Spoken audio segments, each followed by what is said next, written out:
taking the marble from the mountain and bringing to our studio. We have this incredible chance and luck to have found this workshop. Michelangelo came here to Seravezza to work, and he was also architect, painter and sculptor, and we are continuing this kind of tradition. And he understands that marble is not coming from the shop, marble is coming from the mountain. And when I first went to quarry, I was very, very scared. It was a very rough road going up to the marble, and see this quarry where people are taking out some blocks, huge blocks of marble. This is why it's very connected with nature, because you have to be like an alpinist, a climber, to go in the quarry to find a marble and bring it down. And in the studio, the marble was coming directly from the quarry, passing in the studio, and was sent by sea to everywhere in the world. Yes. So we are part of this incredible adventure of the journey of the marble, from the nature to the sculpture, passing through workshops and through artists, artisans, and take different kind of technology.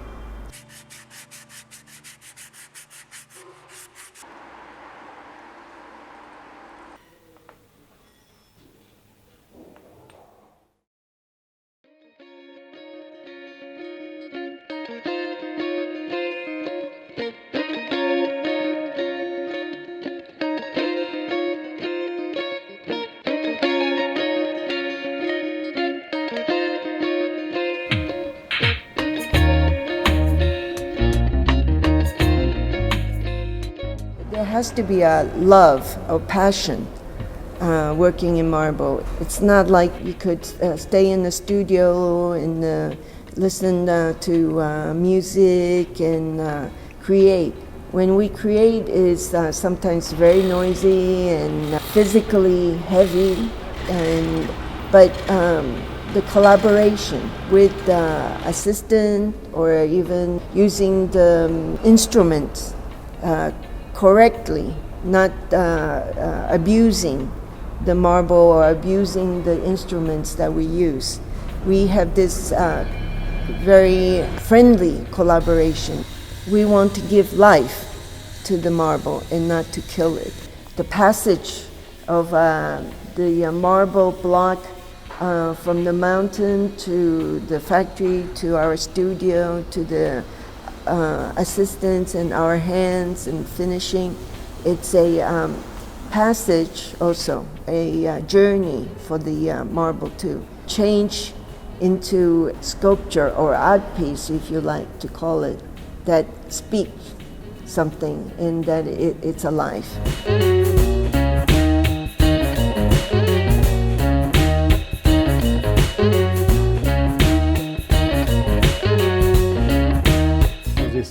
The journey is also through all this contemporary and modern art and contemporary art. It's a continuity between Etruscan art, because the Etruscan were already here, and now contemporary artists passing through Middle Age, Renaissance, and modern art, and now this journey continues with the marble, because people say at a certain time that marble was not a contemporary material. Exactly. But we say that the contemporary is the mind, is the idea. After you can work with steel is millions of years old, stone is millions of years old, and all the materials that we use are from the earth, so they are all coming from the history of the earth. After it's the spirit and the idea of the man, of the artist, that turned this material into contemporary art. Exactly. And we now use maybe over 20 years, almost 30 years, we use technology to help us rough out the marble.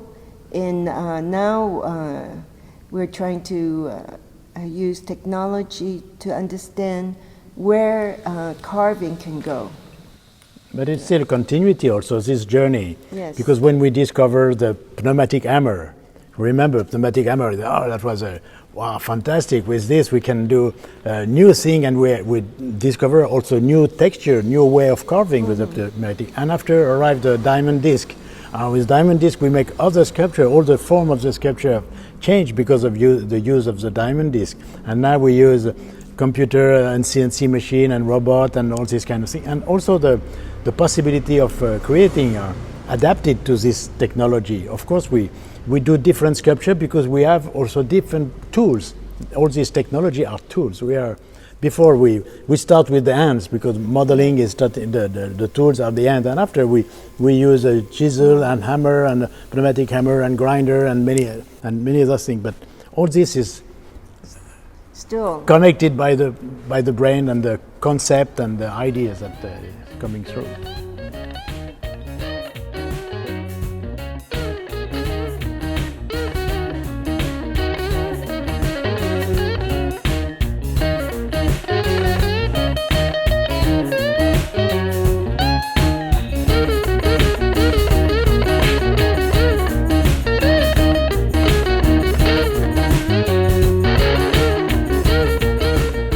Each sculpture is a journey because each sculpture, the marble is extracted from the mountain, and in each work that we do, we transform the nature into a sculpture. So the title of the exhibition, A Journey from Nature to Sculpture, is our life, but it's also what is happening in each sculpture that we do.